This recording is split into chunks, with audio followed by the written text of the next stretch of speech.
PCP Notícias.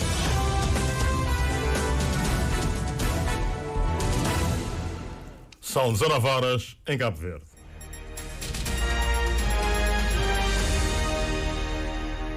Boa noite, caros ouvintes. Tempo para o Jornal A Esta Hora aqui na sua Rádio Cabo Verde. Começamos com os títulos. Missão do Fundo Monetário Internacional em Cabo Verde acredita que o crescimento económico do país vai continuar forte, mas reitera que a dependência ao turismo continua a colocar riscos. O Presidente da República apela ao diálogo entre as forças políticas em Moçambique na busca de entendimento após a escalada de violência pós-litoral que já causou dezenas de mortos e centenas de feridos.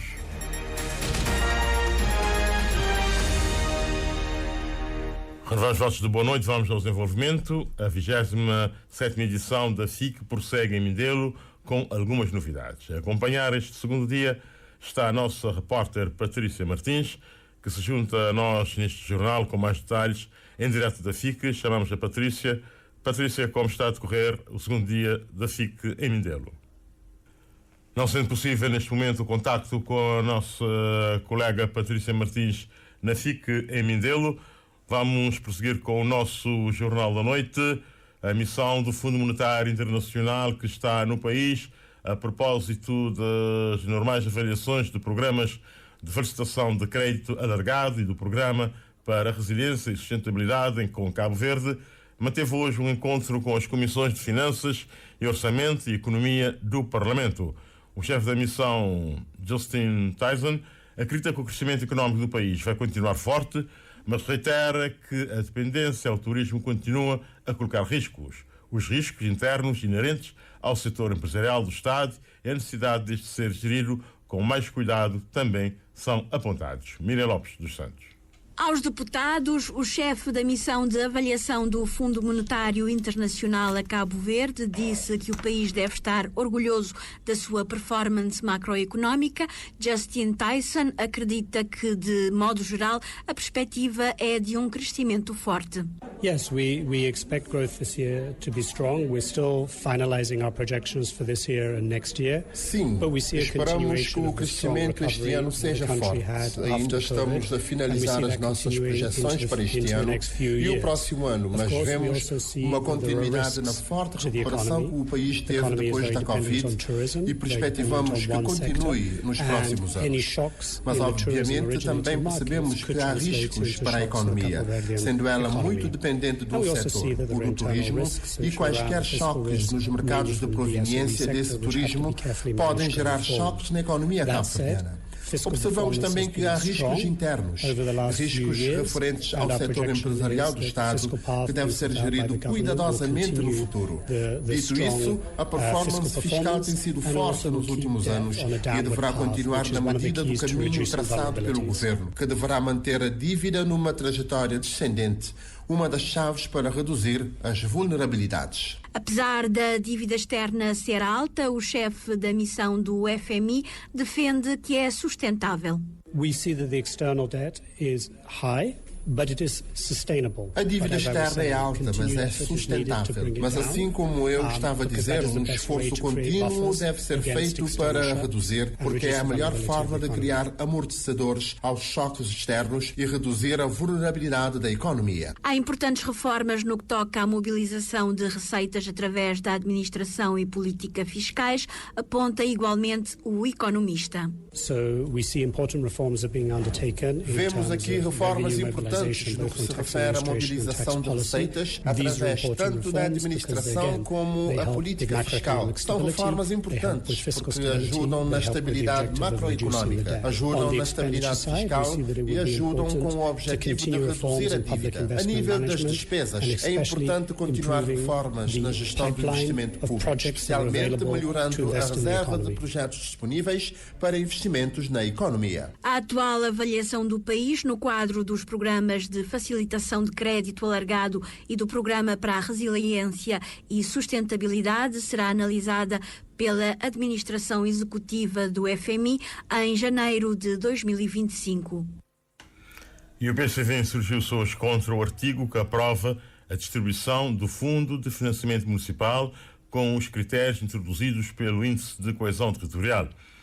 A média da transferência desse instrumento a que os municípios têm direito por lei é de 7%, mas haverá autarquias a receberem até 15% e outros, segundo este partido, a não receberem qualquer verba do fundo do FFM. O governo garante que nenhuma Câmara vai receber menos que no ano anterior, mas sublinha que a lei não pode ser alterada no quadro do Orçamento do Estado. Canto Fortes. O FFM foi fixado em 10% do Orçamento do Estado a partir de 2007 e, segundo as regras nessa época, as câmaras municipais nunca recebiam menos verbas de um ano para outro, mas com a introdução do Índice de Coesão Territorial, algumas passam a poder ter aumentos e outras podem receber 0 transferências desse fundo. Serão os casos dos municípios de Santa Catarina do Fogo, São Lourenço dos Órgãos, Tarrafal de São Nicolau, Tarrafal de Santiago e Ribeira Grande de Santo Antão e que, curiosamente, estão abaixo da média do Índice de Coesão Territorial, segundo o PAICV, que por isso apela ao Governo que reveja o diploma que rege atualmente o Fundo de Financiamento Municipal, mas o vice-primeiro-ministro Olavo Correia advertiu que a lei não poderá ser alterada no Orçamento do Estado, garantindo, entretanto, que nenhuma Câmara receberá menos que no ano anterior. Nós temos, neste orçamento, um crescimento à volta de 12% para o Fundo de Financiamento Municipal. Tem sido sempre um crescimento de 2 dígitos nos últimos anos, salvo nos períodos da pandemia de Covid-19, graças à nossa capacidade de cobrança de impostos. Portanto, eu acho que aquilo que nós podemos acordar é aplicar a lei como ela está aprovada hoje, e sentarmos com o PSCV, o Governo, o MPD, também o CID, para chegarmos a entendimento em relação a todo o pacote que temos, o regime financeiro, a lei de base e as demais questões. E entregarmos ao nosso país e aos municípios um quadro muito mais moderno, mas não tem que ser no quadro de alteração da própria lei. Mas nenhuma Câmara vai receber menos. Nenhuma Câmara recebe menos do que recebe antes. Na sua declaração de voto, o deputado Julião Varela lamenta que o Governo tenha rejeitado a proposta de alteração do PAICV que defendia que o Governo atribuísse um montante que nivelasse as receitas recebidas pelas autarquias que vão ter 0 transferências e as que têm aumentos. Infelizmente, a nossa proposta, portanto, não foi aceita e devemos recordar que essas câmaras, com 0 centavo de aumento no FFM, vão ser obrigadas a implementar os PCFRs para os seus funcionários, que implica um aumento de 2.000 escudos a cada trabalhador. Vão ter também que assumir a questão do salário mínimo, que vai passar, portanto, a partir de agora a ser de 19.000 escudos. Agora nós perguntamos com que é que essas câmaras, portanto, vão arcar com essas responsabilidades, sabendo que, na maioria dos casos que nós temos neste momento, o FFM não chega sequer para pagar os salários dos seus funcionários. O deputado Aniceto Barbosa, do MPD, estranha a abordagem do PAICV, diz que não se coaduna com a informação que tem sobre a matéria. A mim, pelo menos, para contactos que me têm feito, quer com a Associação Nacional de Municípios, quer com os municípios, nunca te entende que isso é de facto um problema latente. Mas sim um problema que está pura e simplesmente na cabeça do PAICV, tendo em conta que se altera o quadro legislativo. Mas nos aberto para discutir o quadro legislativo e tal. Se há municípios que, segundo Julião, se está baixa de FEF, é porque é outros motivos e não por motivos que está plasmado na lei. A deputada da UCID, Dora Oriana, posicionou-se a favor de uma ponderação do atual Fundo de Financiamento Municipal por parte do Governo. E agora nós temos uma preocupação. O que é que o Governo irá fazer?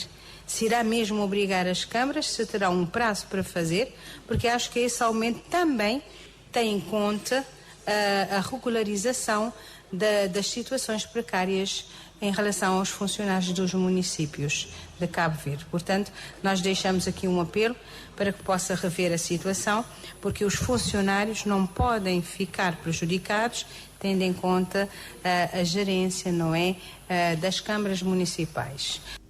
A proposta original do Governo sobre a distribuição dos fundos do Fundo de Financiamento Municipal com os critérios do Índice de Coesão Territorial acabou por ser aprovada com 33 votos do MPD e 3 favoráveis da própria UCID, além de, pelo lado contrário, 22 abstenções do PAICV.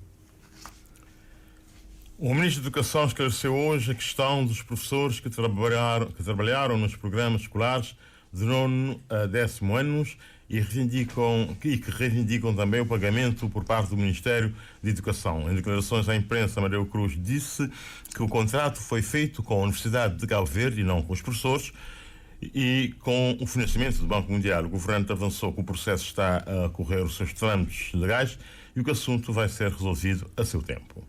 Deve dizer que há um entendimento entre a Universidade de Cabo Verde e o Ministério da Educação. A elaboração dos programas, assim como dos manuais, é um programa financiado pelo Banco Mundial. Tem havido alguns constrangimentos procedimentais no processo de pagamento de algumas situações, entre as quais temos o contrato com a Universidade de Cabo Verde, e nós, através da FICAS, estamos a empreender todos os esforços no sentido de regularizar a situação com a Universidade de Cabo Verde.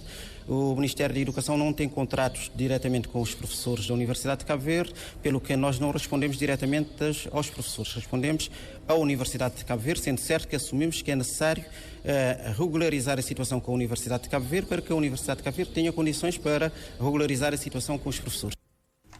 Esclarecimento do Ministro da Educação sobre a reivindicação de 3 professores sobre o pagamento de trabalhos efetuados nos programas escolares e manuais de 9º e 10º anos. Está oficialmente aberto o American Space em Mindelo. A inauguração aconteceu esta manhã e foi presidida pela embaixadora dos Estados Unidos em Cabo Verde, evento no qual foi assinada uma parceria estratégica com a UNICEF. Patrícia Martins. São quase 600 locais em todo o mundo, sendo 137 países com o espaço americano. Em Cabo Verde já são 4 os centros na Praia, Sal, Fogo e Mindelo. Trata-se de um espaço para promoção da língua inglesa e cultura americana, realça a embaixadora dos Estados Unidos em Cabo Verde, Jennifer Adams. Os pilares fundamentais que orientem o trabalho dos espaços americanos ao redor do mundo. Fomentar conexões, apoiar a educação e promover uma compreensão mais profunda da sociedade e dos valores americanos. Informação sobre os Estados Unidos. Programas culturais e educacionais impactantes e estratégicos. Promoção de estudos nos Estados Unidos por meio de programas de orientação educacional, promoção de ensino e aprendizado na língua inglesa, oferecer programas de capacitação, liderar programas de engajamento do ex-bolseiros. No Mindelo, o American Space funciona na Universidade de Cabo Verde, no Liceu Velho. Para João Medina, pró-reitor para as áreas de avaliação, comunicação e eficiência da UNICEF, não havia espaço melhor para acolher o centro. Neste edifício, nessas paredes, construíram também a história de Cabo Verde, sendo o primeiro liceu oficial desse arquipélago, onde estudaram e ajudaram a construir a cultura de Cabo Verde, a política de Cabo Verde. Grandes figuras daqui saíram para ajudar a construir a educação em Cabo Verde, e aqui se deu a primeira experiência bigênera. Estudaram homens e mulheres no mesmo espaço em todo o chamado mundo português na altura. Portanto, o espaço é bem-vindo, estamos aqui para dimensionar para toda a comunidade aquilo que é a nossa obrigação enquanto instituição de ensino superior. Portanto, estamos muito felizes nesse diálogo que agora se cimenta, se cresce e que desenvolve cada vez mais. O centro, agora inaugurado, já está em funcionamento há cerca de 1 ano e tem registrado uma afluência considerável, diz a coordenadora Hernânia Fortes. O American Space é um espaço gratuito, onde os visitantes podem se conectar e aprender informações sobre Estados Unidos. Promovemos o ensino e o aprendizado da língua inglesa. Temos vários tipos de palestras, workshops sobre liderança, empreendedorismo, segurança. Temos computadores, livros para fazer pesquisas e tencionamos dar aulas de inglês para fins específicos para o público, taxistas, empresas, e temos muita afluência, principalmente dos alunos da Universidade de Cabo Verde aqui e também de escolas primárias, secundárias, e também pessoas que não são alunos passam para visitar. Inauguração do Centro de Língua Inglesa e Cultura Americana no Mindelo, que contou ainda com a assinatura de uma parceria estratégica entre a Embaixada dos Estados Unidos e a UNICEF, marcando assim o fortalecimento entre as duas instituições. E continuando em Mindelo, vamos de novo à FIC, onde decorre a 27ª edição do evento. A acompanhar este segundo dia está a nossa repórter Patrícia Martins, que se junta a nós neste jornal com mais detalhes, direto da FIC. Patrícia Martins, como está a correr esse segundo dia da feira? Continuamos sem o contacto com os nossos colegas na feira. Acho que já estamos em condições. Patrícia, qual é a novidade deste segundo dia da feira em Mindelo? Boa noite, Oscar Monteiro. Boa noite também, ouvintes da Rádio de Cabo Verde. Exatamente, segundo dia da FIC, que começa com a abertura ao público a partir das 18 horas, com alguma movimentação já a registrar. E comigo, Oscar, tenho alguns expositores. Vou começar pelo Alexandre Ferreira, que pela primeira vez está aqui a participar nesta Feira Internacional de Cabo Verde, para saber precisamente qual é a novidade que traz e a sua expectativa, tendo em conta que é a primeira vez. Vem de Portugal, não é? Exatamente, a minha expectativa é muito grande, estou muito feliz com a feira, não imaginava que teria tantas pessoas. Nós somos uma empresa 100% portuguesa com a marca Masterprof, onde nós estamos procurando um representante aqui para Cabo Verde.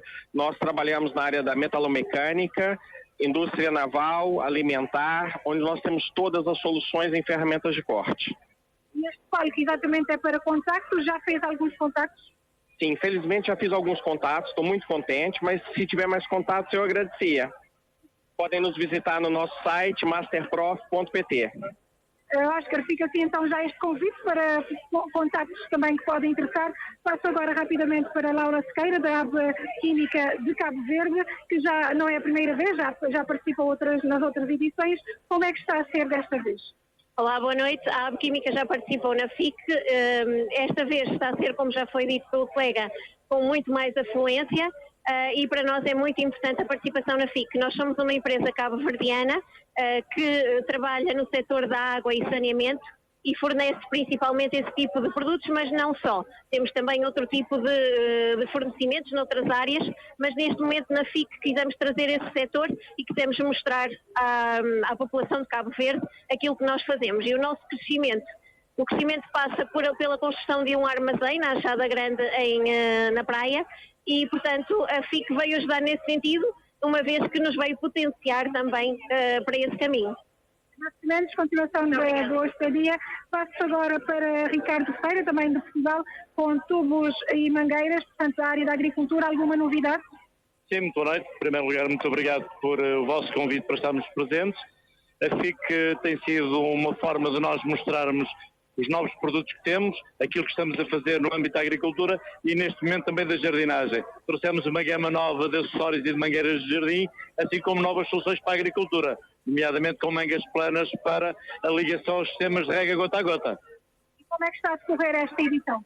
Está a correr muito bem, estamos com alguma afluência acima das expectativas em termos de pessoas. As pessoas vêm-nos perguntar o que é que está a acontecer em termos agrícolas com o maior interesse e nós estamos cá para isso, para as receber, para poder explicar um bocadinho o que é que estamos a fazer e qual vai ser o futuro da nossa empresa cá em Cabo Verde. Queremos que cresça, não é?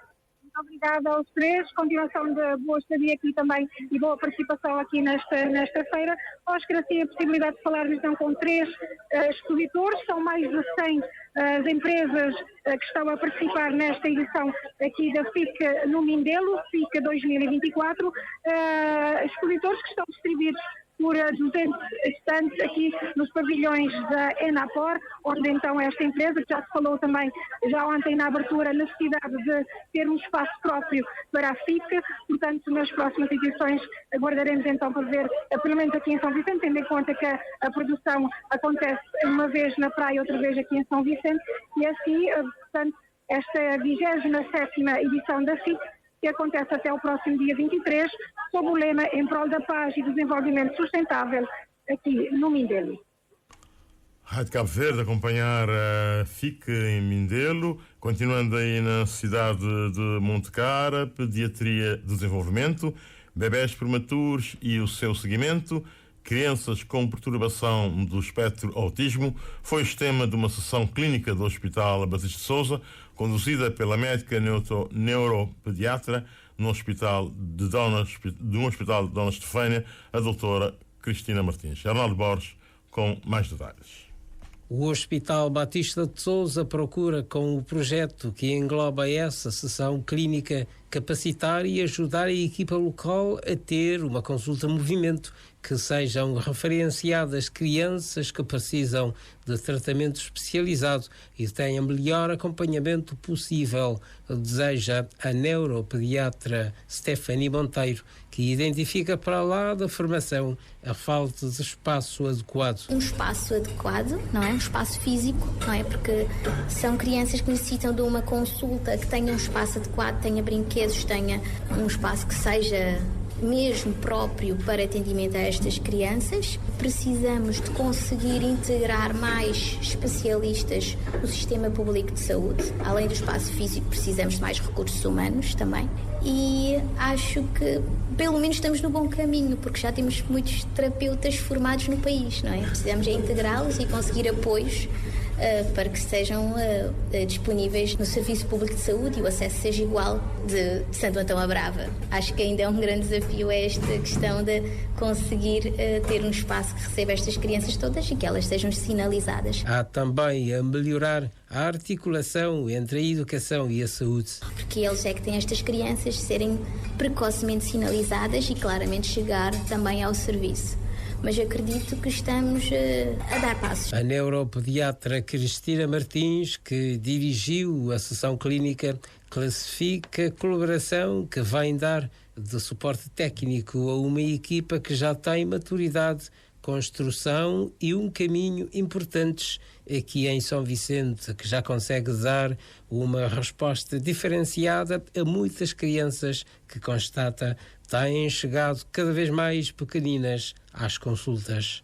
Este movimento de referenciação muito precoce destes meninos e destes bebés com suspeitas de perturbação do neurodesenvolvimento é de facto um grande marcador, porque permite uma intervenção precoce que irá depois permitir alterar a trajetória de desenvolvimento destas crianças e aumentar muitíssimo a sua probabilidade de ser incluída mais tarde, de terem boas experiências precoces e depois um bom desempenho na escola, que as famílias também se sintam acompanhadas. Bom que se multipliquem os passos já conseguidos na perseguição desse objetivo.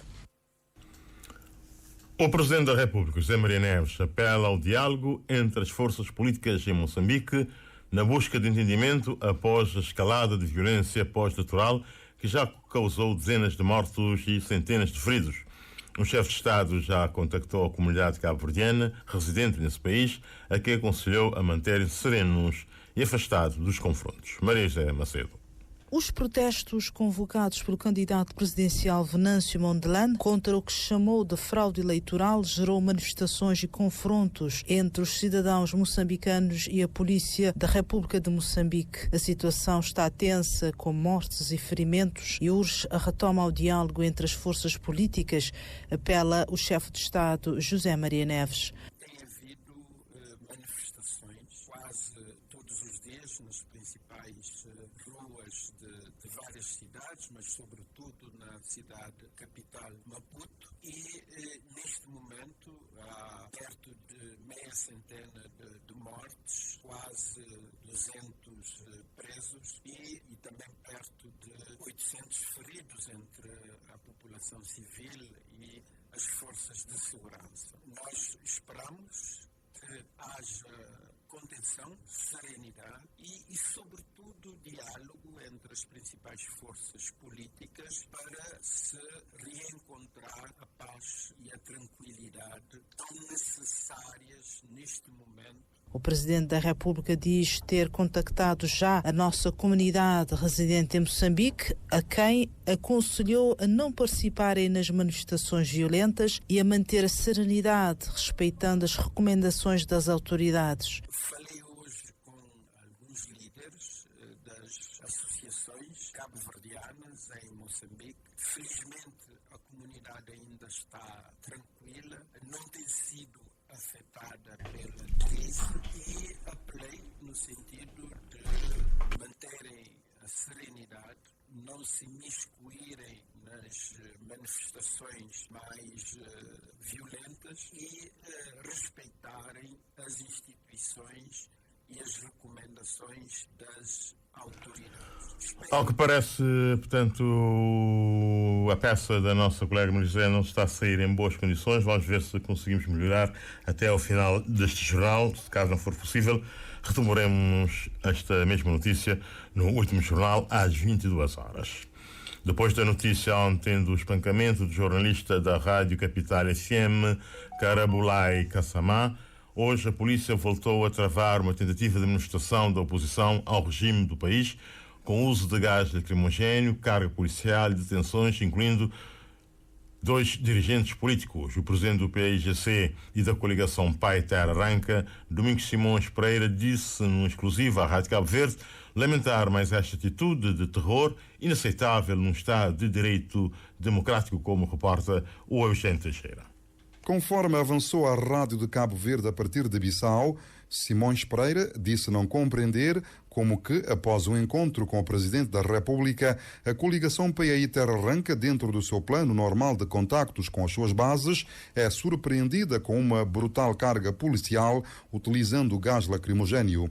O dirigente político afirma que, mais esta atitude, demonstra o clima de terror que está instalado na Guiné-Bissau, violando todos os direitos civis e democráticos dos cidadãos. Fomos surpreendidos por mais uma carga policial completamente desproporcional, digo desproporcional, se fizesse algum sentido a sua própria presença lá. São cidadãos nacionais que estão a visitar as suas bases políticas. Não estávamos propriamente a fazer nenhum comício nem nada, como se isso fosse também proibido, e de repente fomos surpreendidos com o lançamento de granadas de gás lacrimogéneo, granadas que o próprio Presidente afirmou há dias que teria dado ordens no sentido da sua remoção, porque comprovadamente já ultrapassaram o período da sua validade há cerca de 4 anos. Portanto, é isto. A Guiné a tentar ser mergulhado num clima de terror, aliás, já vive um clima de terror, em que as pessoas não têm a liberdade para se reunir, para se manifestar, e agora parece que até para passear, não é? Para entrar pelos bairros e encontrar pessoas conhecidas ou familiares. Até isto passa a ser proibido na Guiné. Segundo Simões Pereira, para além do lançamento de gás lacrimogéneo, houve a detenção de 30 pessoas, 2 das quais dirigentes políticos foram agredidos, relata. Os 2 dos quais eu tenho conhecimento pertencem à nossa plataforma PAI Terra Arranca. Uma é a coordenadora do MSG, mais conhecida, a Joana Cobdanhanca, que é a irmã mais nova do falecido presidente Kumbayala, e o outro, que foi agredido à frente de muitos dos colegas, é o Vicente Fernandes, que é presidente do PCD. Este incidente acontece um dia depois da notícia de espancamento do jornalista da Rádio Capital FM, Karabulai Kassamá, espancado pelas forças policiais em Bissau, quando fazia cobertura da vigília dos estudantes das escolas de formação de professores. Quem nos esteve a explicar, a relatar aquilo que ele presenciou, foi exatamente o Dr. Vicente Fernandes, porque esse jornalista, ao sentir-se agredido, ele estava simplesmente a cobrir um ato de protesto, acho que eram de professores ou de alunos, sentindo-se ameaçado e perseguido pelos elementos da segurança, entrou pela casa do nosso colega, o Dr. Vicente Fernandes. Ele diz que presenciou a entrada na sua casa de 8 elementos da segurança que à frente dele agrediram brutalmente e durante vários minutos esse jornalista completamente desprotegido. Clima de terror instalado na Guiné-Bissau, disse o líder da coligação PAI Terra Arranca, Domingos Simões Pereira. E quando são 19 horas e 29 minutos, chegamos ao fim do nosso Jornal da Noite de hoje, dia 21 de novembro de 2024.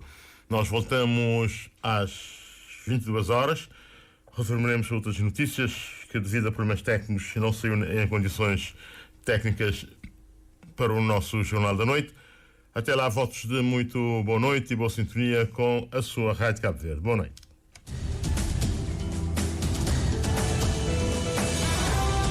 Mais informações em www.rtc.cv e na aplicação RTC Mobile. RCV, o rigor da notícia e o melhor da informação a cada hora.